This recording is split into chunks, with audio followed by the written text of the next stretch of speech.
In the heart of the wilderness, where the earth breathes and the rivers sing, lies a sacred bond between Mother Nature and the divine.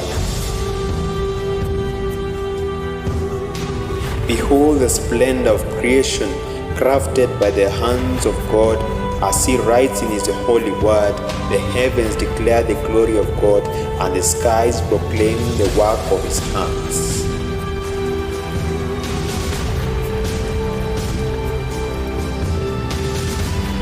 Through every leaf, in every drop of dew, we witness the presence of God, the guiding force behind the mystery of life.